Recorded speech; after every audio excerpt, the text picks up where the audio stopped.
Bonjour à tous, alors aujourd'hui je vous propose donc du cours pour les terminales spécialités et on va parler de dérivation et de convexité. Alors ça va se passer en 4 temps, 4 vidéos parce que c'est assez long, c'est un gros chapitre.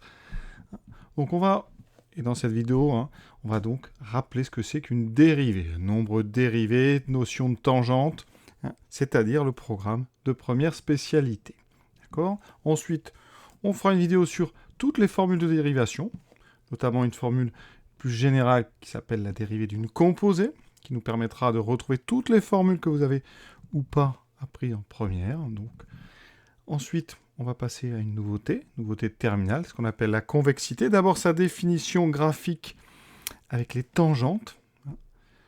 Et en quatrième, on fera un lien entre convexité et dérivée seconde, et ça nous permettra justement d'étudier au travers d'une dérivée seconde, c'est-à-dire la dérivée de la dérivée, ce qu'on appelle la convexité d'une fonction. On en parlera bien sûr en temps, donc, la troisième vidéo. Donc aujourd'hui, ce qui nous intéresse, c'est justement les rappels sur la dérivation. Et pour ça, je vais avoir besoin de tracer des courbes, et donc on va utiliser GeoGebra, parce que vous allez voir, c'est très très pratique. Donc on va prendre une fonction que vous connaissez tous, la fonction carré. Donc ici, je vais prendre la fonction d'expression f de x égale x2, et on va donc la considérer sur son ensemble de définition sur R. Donc je vais la tracer avec GeoGebra, on va la regarder. Là, vous connaissez la forme, c'est une parabole, voilà la fameuse parabole orientée vers le haut. Et maintenant, on va regarder d'un petit peu plus près. Donc plaçons-nous par exemple ici sur un point quelconque, ici, et je vais faire un agrandissement que vous voyez bien, voilà. Et on va regarder ce qui se passe quand je zoome sur le point A. Le point A, je l'ai placé en haut sur la courbe. Ne bougez pas, ça ne m'intéresse pas. Voilà, je vais prendre ceci, voilà. Donc ici, quand je zoome, on s'aperçoit d'une chose assez rapidement. Ce qu'on a devant nous ressemble de plus en plus à une droite. D'accord ? Je vais la tracer, cette droite. Regardez. Je mets un point ici. Voilà, je trace cette droite et après je vais revenir en arrière, vous allez voir. Donc si j'efface les deux points, je reviens donc sur mon repère du début. Vous voyez ici, cette droite, quand on est très près du point, elle est quasiment confondue avec la courbe. Et bien cette droite, on va appeler ça la tangente au point A. D'accord ? Et on peut s'apercevoir qu'à n'importe quel point de la courbe du carré, on a une tangente. On va en tracer une autre. Regardez, je vais mettre un point au hasard ici. Voilà, je fais un zoom. Voilà, je fais vraiment ça avec la roulette ici. Alors après, on pourra aller plus vite. Mais vous voyez, ici, qu'est-ce qui se passe ? Ma courbe qui était légèrement arrondie, qui n'était pas droite, et bien maintenant, elle a vraiment l'air d'être une droite. Et donc, je vais faire pareil. Je vais tracer cette droite rapidement. Donc ici, j'efface les deux points. Je reviens sur mon repère du début. Et vous avez une deuxième droite qui s'appelle aussi une tangente, mais cette fois-ci, c'est la tangente au point D. En chaque point de la courbe, on peut comme ça, tracer une droite qui ressemble vraiment et qui est quasiment confondue avec la courbe quand on fait des zooms successifs comme ça. Et cette droite, elle a une définition, elle est unique, on va la démontrer tout ça, on démontre tout ça dans le cours. En chaque point de la courbe, donc du carré, on a une tangente, et quand on fait un zoom justement sur ce point, quand on se rapproche, cette tangente est de plus en plus confondue avec la courbe. Et GeoGebra a tout prévu. Regardez, je vais créer ce qu'on appelle un curseur. Ici, un curseur, voilà. Je vais l'appeler petit a, on s'en fiche, je le place ici, voilà.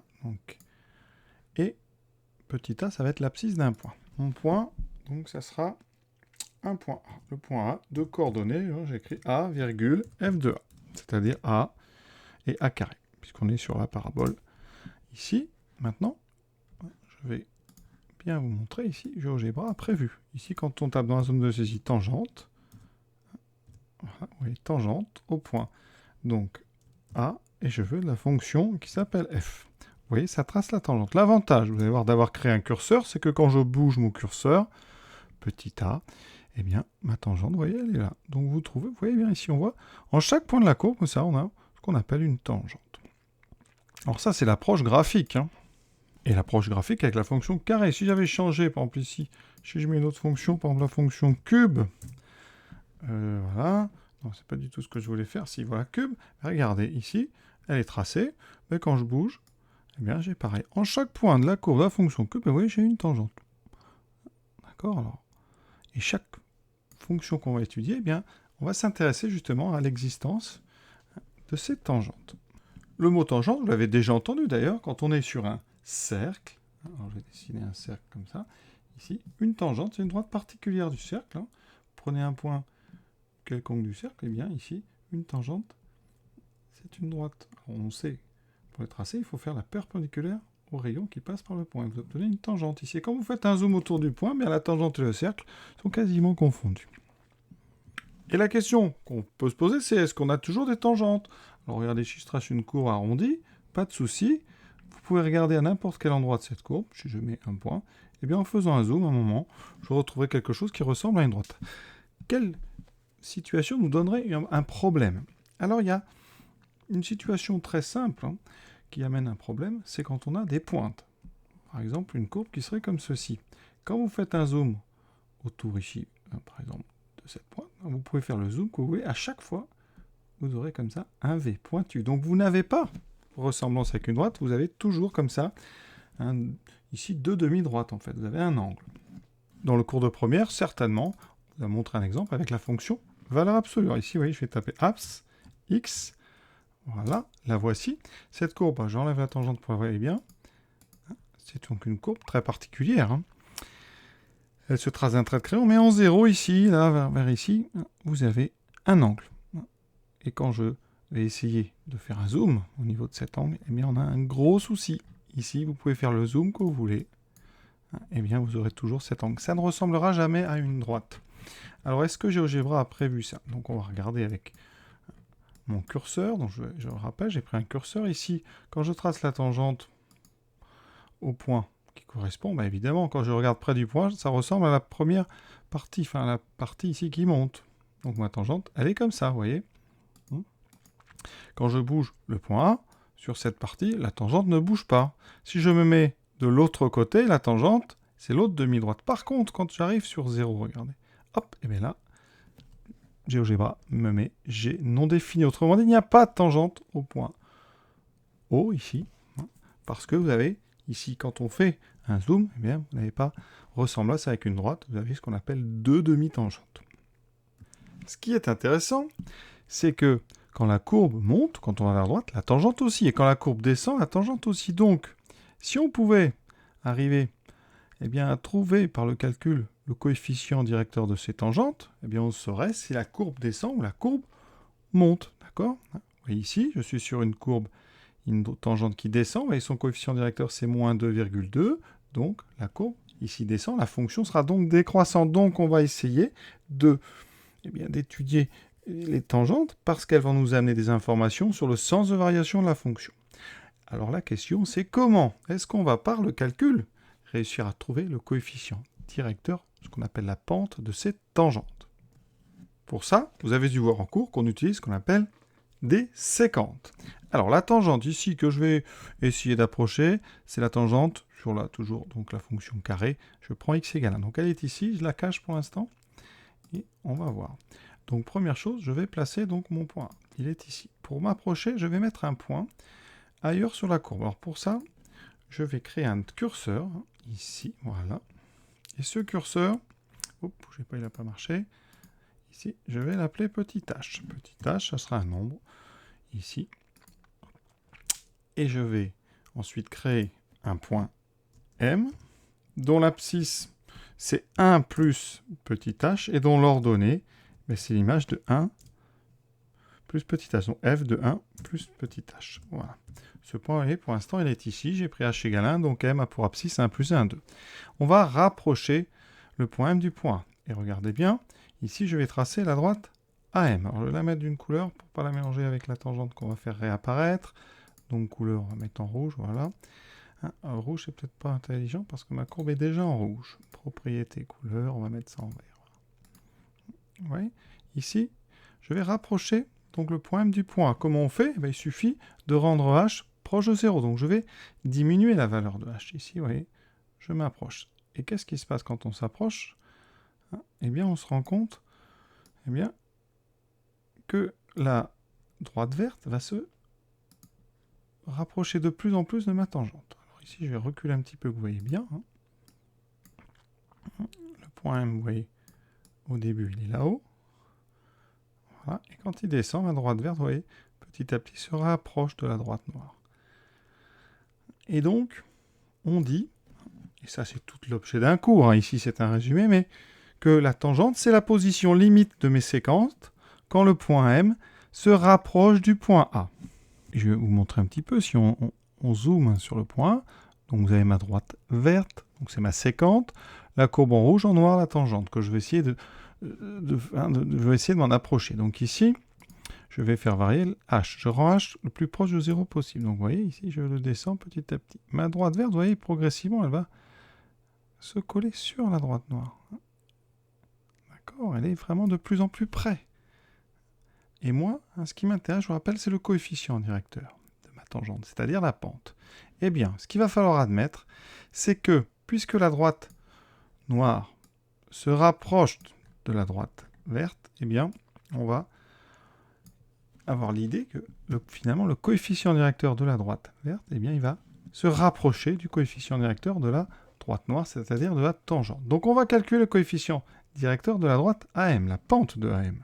Il me faut une fonction définie sur un intervalle, une valeur A appartenant à cet intervalle, hein, d'accord? Et on va travailler sur un intervalle ouvert ici.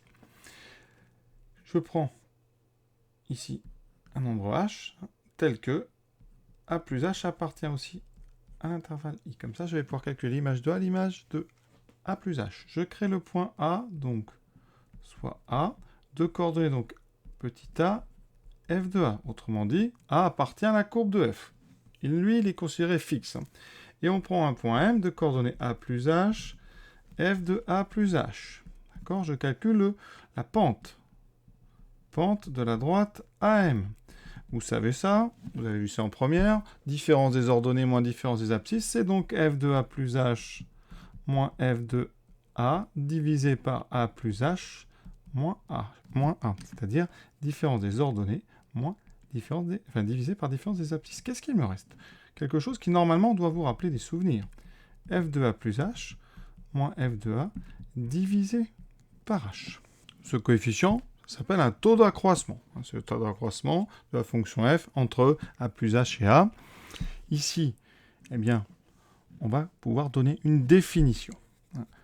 Parce que, ici, quand ce nombre ici eh bien, va se rapprocher d'un réel quand h tend vers 0, c'est-à-dire quand le point grand M se rapprochera, eh bien, ce nombre qu'on obtient, ça sera le coefficient directeur de la tangente. Et on va lui donner un nom par rapport à la fonction. Ça s'appellera le nombre dérivé de la fonction en A. Et on notera f' de A. Vous vous rappelez? Donc, ici, on va dire si la limite, quand h tend vers 0, autrement dit graphiquement, quand m se rapproche de A, si la limite de ce taux d'accroissement f de A plus H moins f de A sur H est égal à un nombre L avec L qui est un nombre réel, hein, d'accord? Alors, on dit que la fonction f est dérivable en petit a, et ce nombre L s'appelle alors le nombre dérivé, et L s'appelle le nombre dérivé de f en petit a. Il est noté f' de a. Bien important, c'est ceci, hein, parce que je vous ai dit tout à l'heure, il y a certaines courbes qui ont des problèmes. Hein, à des endroits, il n'y a pas de tangente. Et bien, à ces endroits-là, la limite ne sera pas un nombre réel. Vous aurez des problèmes pour calculer cette limite. Ça pourrait être une limite infinie ou une limite qui n'existe tout simplement pas. Et dans ces moments-là, on dira que la fonction n'est pas dérivable en A. Je vous rassure, la plupart de toutes les fonctions qu'on étudie en première et en terminale sont largement dérivables sur tout l'ensemble de définitions ou sur des ensembles que vous arriverez rapidement et facilement à déterminer. Imaginons maintenant donc une fonction f dérivable en A, un nombre réel. Et bien dans ce cas-là, eh bien, ça veut dire que la courbe de CF, donc la courbe de f, admet au point d'abscisse petit a une tangente qui a pour coefficient directeur, elle est non verticale, et elle a pour pente le nombre dérivé, c'est-à-dire f' de a. D'accord? Et ce que vous avez appris, on ne va pas redémontrer, mais je vais vous donner son équation à cette tangente. Hein. C'est y égale f' de petit a multiplié par x moins a plus f de a. Ça, il faut le connaître absolument par cœur. C'est l'équation de la tangente à la courbe CF au point d'abscisse petit a. Pour calculer cette équation, évidemment, il faut réussir à calculer f de a, mais ça c'est facile, mais il va falloir déterminer f' de a. On va faire un exemple tout de suite. Imaginons donc toujours notre fonction donc, carré, et je vais me prendre petit a égale 1. Je vais regarder ce qui se passe donc au point d'abscisse 1. D'accord? Alors, est-ce que cette fonction est dérivable pour a égale 1? Alors ici, je vais prendre la définition. Je vais regarder f de a plus h moins f de a sur h, d'accord? Donc a plus h, ici j'ai a qui vaut 1, j'ai f qui vaut x carré, donc je vais le faire à côté. f de a plus h, ici, ça sera donc l'image de 1 plus h, donc vous allez avoir 1 plus h au carré, puisque c'est la fonction carré. Ensuite, f de a, ben, c'est a carré, donc en haut, qu'est-ce que j'ai? 1 plus h au carré. Alors ici, f de a, c'est a carré, mais moi, ben, ici, comme a vaut 1, ça fait 1 carré, ça fait 1, donc j'ai 1 plus h au carré moins 1 au carré, moins 1 sur h. Ici, on va développer le carré. 1 plus h au carré, ça fait 1 plus 2h plus h carré, moins 1 sur h. On simplifie ça, donc les 1 s'annulent, il reste 2h plus h carré, je factorise par h, il me reste 2 plus h sur h. On va considérer, comme on divise par h, que h est non nul. D'accord? Ça, c'est dans la définition, j'ai oublié de le préciser, mais évidemment. On simplifie par h, il vous reste 2 plus h. Et maintenant, on s'intéresse quand h tend vers 0. Eh bien, qu'est-ce qui se passe? Eh bien, on voit bien, quand h se rapproche de 0, 2 plus h va se rapprocher de 2. Donc, la limite de f de 1 plus h moins f de 1 sur h, quand h tend vers 0, eh bien, ça vaut 2. Et 2, c'est donc le nombre dérivé de f en 1. Le nombre, donc, dérivé de la fonction carré en 1. On note f' de 1. Vous voyez, on a réussi à le calculer. Et pour l'équation de la tangente, ben regardez, il me faut donc f' de 1. Je vais vous le dire, c'est 2. Il me faut f de 1. 1 au carré, ça fait 1. Donc, je remplace tout bêtement y égale f' de a. Donc, f' 2 fois x a vaut 1, plus f de 1, ce qui vaut 1, donc c'est y égale, je développe 2x moins 2 plus 1, y est donc égal à 2x moins 1. Ça, c'est donc l'équation de la tangente à la courbe du carré au point d'abscisse 1. On regarde tout de suite avec GeoGebra, vous voyez, elle est là, cette tangente, et on me dit bien y égale 2x moins 1. Autrement dit, quand on est tout près de A, eh bien la courbe du carré est quasiment confondue avec la courbe donc de la droite d'équation y égale 2x. Plus vous êtes près de A, plus les deux sont confondus. Et ça, par exemple, ça peut avoir une utilité quand on est tout près de 1, eh bien x carré est à peu près égal à 2x moins 1. Autrement dit, si vous voulez faire 1,001 au carré, eh bien, vous ferez, vous calculez 2 fois 1,001 et vous enlevez 1. Autrement dit, comme ça, sans calculatrice, ça fait 2,002, ça fait donc 0,02 moins 1, donc vous aurez 1,002. Donc ça permet comme ça de calculer rapidement des carrés quand on est tout près d'une certaine valeur. Là, je l'ai fait près de 1, et vous voyez l'intérêt de connaître une tangente, ça permet de faire des approximations. Alors ça peut servir pour des fonctions plus compliquées que le carré, le cube, par exemple le sinus aussi, si vous avez une approximation du sinus près d'un endroit, vous pouvez vous en servir pour calculer des sinus sans calculatrice, en tout cas pour calculer des valeurs approchées. Et ça marche pour toutes les fonctions, à condition qu'elles soient dérivables et qu'on puisse déterminer l'équation de la tangente. Et ça, en maths, ça a un nom, ça s'appelle ce qu'on appelle des approximations affines. On approche une valeur de fonction à l'aide donc d'une expression affine, c'est une expression du premier degré. Autre exemple, par exemple, vous voulez calculer 2,0001 au carré, sans faire le calcul comme ça rapidement. Alors, qu'est-ce qu'on va avoir besoin? On va avoir besoin de la tangente au point d'abscisse 2.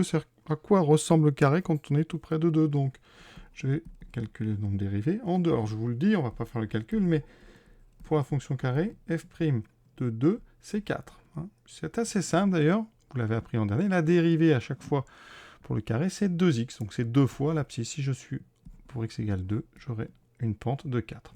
Donc mon équation de tangente, c'est donc f' de a, donc 4 fois x moins 2 cette fois-ci, plus l'image de 2 au carré, ça fait 4, et donc je trouve y égale 4x moins 8 plus 4, 4x moins 4. Ça veut dire que tout près de 2, hein, tout près, alors tout près, c'est pas très précis, hein, mais tout près de 2, eh bien, x carré est à peu près égal à 4x moins 4. Donc si je veux calculer 2,01 au carré, 0,01, je fais donc 2,01 au carré, ça sera donc à peu près 4 fois 2,0001 moins 4. Et donc, vous voyez, qu'est-ce que ça va donner? Eh bien, ça va donner 4,0004. Vous pouvez le vérifier, hein, c'est très précis. Et ça marche très bien. Ce que vous avez appris ensuite, l'an dernier, c'est à généraliser donc ces calculs de nombres dérivés. Et quand une fonction f est dérivable, donc on va dire si f est dérivable pour tout x appartenant à l'intervalle i, alors on dit que f est dérivable sur l'intervalle i. D'accord? Et la fonction qui donne les nombres dérivés s'appelle la fonction dérivée. D'accord? Et la fonction qui a x associe donc à chaque fois le nombre dérivé, et bien cette fonction, elle s'appelle la fonction dérivée de f. Et donc maintenant, on va passer à une deuxième étape dans ce chapitre. Jusqu'à présent, le chapitre est très difficile pour tous les élèves parce qu'on calcule des limites. C'est quelque chose vraiment de... On n'est plus dans des formules, on est dans de l'intuition. Et donc c'était vraiment une partie difficile, la recherche de nombres dérivés. Là, on va passer sur des recherches plus systématiques, c'est-à-dire qu'on va apprendre des formules et on pourra comme ça trouver les nombres dérivés en appliquant des formules. Et donc ça va vous paraître plus simple. Étrangement, on a plus ici de choses à connaître, mais c'est plus simple parce que les formules, ça s'apprend et ça s'applique, c'est une question d'entraînement. Les recherches de limites, on est vraiment sur des notions beaucoup plus abstraites, donc c'est normal si ça vous paraît plus dur. La recherche donc de dérivés et les calculs de fonctions dérivées, ça sera donc dans la deuxième partie de ces 4 vidéos sur la dérivation et la convexité. Donc je ne vais pas m'attarder là, je vais peut-être vous en donner quand même quelques-unes, et vraiment les fonctions qu'on donne dès le début aux élèves. Donc ici, je vais vous donner à chaque fois l'expression, et je donnerai la dérivée. Et à chaque fois, il va falloir apprendre ce qu'on appelle le domaine de dérivabilité. Donc ici, domaine de dérivabilité, c'est-à-dire sur quel domaine vous avez le droit d'appliquer ces formules. Sur un domaine plus grand, vous n'aurez pas le droit. Alors, on commence en général toujours avec x carré. Pour la fonction x carré, on a des tangentes non verticales partout, c'est-à-dire on a des limites de taux d'accroissement qui sont finies à chaque fois, et c'est toujours 2 fois x. Donc, il faut apprendre la dérivée de x2, c'est 2x. Oui. La dérivée de x3, ça sera 3x2. Donc après, on va généraliser ces formules. Et donc, vous aurez des tableaux. Ici, si on prend une puissance n avec n, un nombre entier, et bien la dérivée de x puissance n, c'est n fois x puissance n moins 1. Les fonctions affines, ax plus b, avec a et b réels, et bien la dérivée, c'est tout simplement la pente. La courbe est déjà une droite, donc elle est sa propre tangente. Toutes ces fonctions sont dérivables sur R. Oui, et comme ça, vous allez avoir une liste où vous avez dû apprendre la dérivée de 1 sur x qui est moins 1 sur x2. Ça, c'est sur R étoile. Racine carrée de x. La dérivée, c'est 1 sur 2 racine carrée de x. Et là, on est sur la dérivabilité 0 plus infini. Elle n'est pas dérivable en 0. En 0, il y a une tangente verticale. Donc, vous avez une limite qui n'est pas finie pour le taux d'accroissement. Qu'est-ce que vous avez dû apprendre après?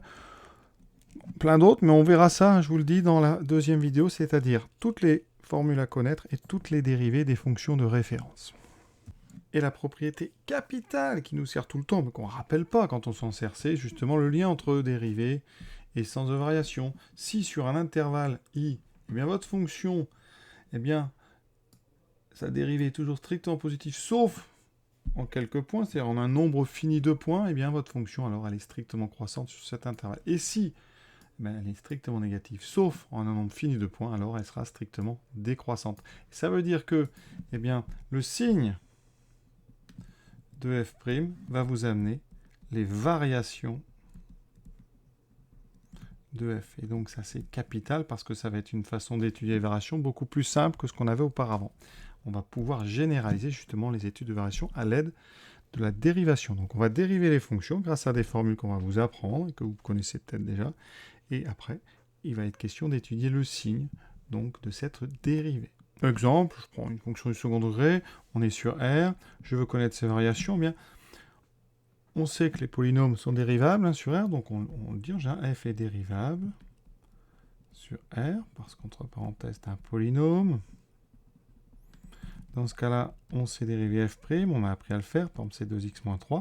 On étudie le signe de f', on utilise pour ça des tableaux de signes, donc ce qu'on a appris à faire et qu'on sait bien faire. Donc le signe de 2x moins 3, c'est une fonction affine qui s'annule en 3 demi, voilà. Elle est strictement croissante, donc ça fait moins plus. D'accord? Ça, c'est donc f'. f' est négatif, s'annule et est nul. Eh bien, f de x sera une fonction strictement décroissante, puis strictement croissante. Vous aurez ici un minimum en 3 demi. Vous voyez, ça peut, comme ça, vous donner des variations très rapidement. Et ce qu'on peut conseiller d'ailleurs à des élèves de première, pour réviser, pour se préparer à terminale, c'est de refaire des exercices sur des études comme ça de variations. On dérive, on étudie les signes, on fait le tableau de variation, on fait une petite équation de tangente. Voilà, tout ça, ça doit être en place pour la rentrée. Dernière précision avant d'arrêter, c'est qu'est-ce qu'on fait d'une information qui est f' de x0 égale 0. C'est-à-dire qu'est-ce qui se passe quand vous avez une fonction f qui est dérivable sur un intervalle i que je vais prendre ici ouvert, et on vous dit que eh bien, x0 appartient à cet intervalle, et la dérivée en x0 vaut 0. Mais qu'est-ce que ça veut dire? Eh bien, il y a deux possibilités. Je fais un petit tableau pour que vous compreniez bien. Ici, on a donc x0, et on a donc la dérivée f' de x qui s'annule en x0. On est sur l'intervalle i. Eh bien, il y a deux cas. Soit vous avez un changement de signe, c'est-à-dire vous avez moins plus, ou plus ou moins. D'accord? C'est-à-dire que la dérivée s'annule en changeant de signe. Dans ces cas-là, vous avez un extrémum. C'est-à-dire, dans le premier cas, si on a un moins plus, je vais faire le tableau en dessous, vous avez une fonction f qui est donc décroissante, croissante. Vous avez ce qu'on appelle un minimum. Si ça s'annule en changeant de signe, mais avec un plus-moins, vous aurez une fonction f qui est croissante, puis décroissante. Vous avez ce qu'on appelle un maximum. D'accord? Donc, pour avoir un extrémum, eh bien, ici, dans cette situation, il faut que votre dérivée s'annule en changeant de signe. Ça, c'est très important. Donc, si vous voulez un minimum comme ceci, il faut que ça s'annule en changeant de signe en étant moins plus, sinon c'est plus moins. Et il y a un autre cas, c'est que ça ne change pas de signe. C'est-à-dire que votre dérivée s'annule et ne change pas de signe. Alors là, c'est des cas particuliers que je vais vous montrer tout de suite. C'est là, par exemple, la fonction cube. La fonction cube a une petite particularité. La dérivée s'annule en 0. Mais vous voyez, il n'y a pas de maximum, pas de minimum. On a une dérivée qui s'annule en 0 sans changer de signe. La dérivée, quand on dérive x cube, c'est x3x2. Elle est toujours positive. D'accord? Donc vous avez ici présence d'un point très spécial en 0 qui s'appelle un point d'inflexion. D'accord? Et ça, on en reparlera dans la troisième vidéo quand on parle de convexité. Ici, vous avez donc une dérivée qui s'annule sans changer de signe. Et ça vous donne cette forme ici avec une tangente ici horizontale. D'accord?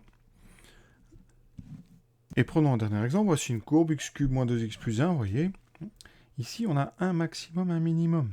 D'accord? Eh bien, regardez, si je demande à GeoGebra de me tracer la courbe de la dérivée, je lui demande f', vous voyez, f' de x, eh bien, elle me trace cette courbe ici en orange. Et vous voyez bien que la dérivée, alors, ici, de f, donc qui est en orange, alors je vais peut-être changer de couleur pour ne pas mélanger les deux, je vais la mettre en bleu.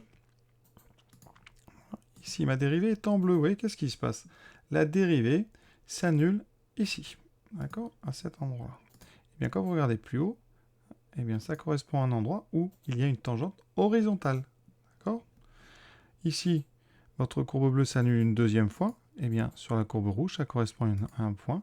Ici, on a une tangente aussi horizontale. Donc, à chaque fois que la dérivée s'annule, eh bien, vous avez présence d'une tangente horizontale. Ça, c'est très important à comprendre. D'accord? Prenons un autre exemple. Ici, une fonction un petit peu plus complexe, vous voyez, avec pas mal de bosses. Eh bien, regardons la dérivée. Ici, normalement, si on veut essayer de prévoir, qu'est-ce qui va se passer? Vous devez avoir une dérivée qui s'annule forcément ici, parce qu'on a un maximum, alors c'est pas exactement, c'est un peu plus à droite, une dérivée qui s'annule ici, vous voyez, parce qu'on a un minimum, et là, quelque part ici, on a bien l'impression qu'on a une tangente horizontale. Donc il se pourrait bien que la dérivée s'annule aussi, quelque part par ici. On va regarder tout de suite. Je trace la dérivée. Là, voilà, vous voyez, ma dérivée s'annule ici, ça correspond bien à mon maximum. Elle s'annule ici, ça correspond à mon minimum. Et elle s'annule une troisième fois en 1, qui correspond effectivement à cette sensation qu'on avait d'avoir une tangente horizontale ici vers le point C. Et c'est terminé donc pour cette première partie. Donc qu'est-ce qu'une dérivée? Alors, évidemment, c'est un résumé rapide de tout ce que vous avez fait en quelques semaines.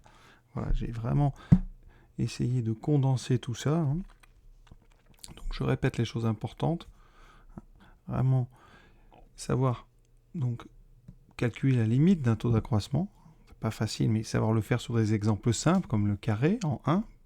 Savoir donc déterminer l'équation d'une tangente, des fonctions de référence, dont je vous ai rappelé les formules dessous, ici. Et ensuite, savoir étudier le signe d'une dérivée pour pouvoir trouver les variations d'une fonction. Et dernière chose, on va en faire beaucoup quand on va faire de la convexité, c'est graphiquement arriver à relier dérivée et fonction. C'est-à-dire on vous donne deux courbes, l'une d'une fonction et de sa dérivée, c'est à vous de savoir laquelle est la bonne, parce qu'on va mélanger après les dérivées secondes, c'est-à-dire la dérivée de la dérivée. Donc il faut que pour la dérivée, ça soit déjà bien en place pour que vous puissiez suivre. Donc on va se retrouver très bientôt pour la deuxième partie donc, de cette série sur la dérivation et la convexité. Et là, ça sera une série uniquement technique. C'est comment calculer une dérivée, quelles sont les formules. Donc, rappel encore des fonctions de référence, mais je vais vous apprendre toutes les formules, comment on les trouve. Je vous souhaite une bonne fin de journée à tous. À bientôt, j'espère que ça vous a plu. Bien sûr.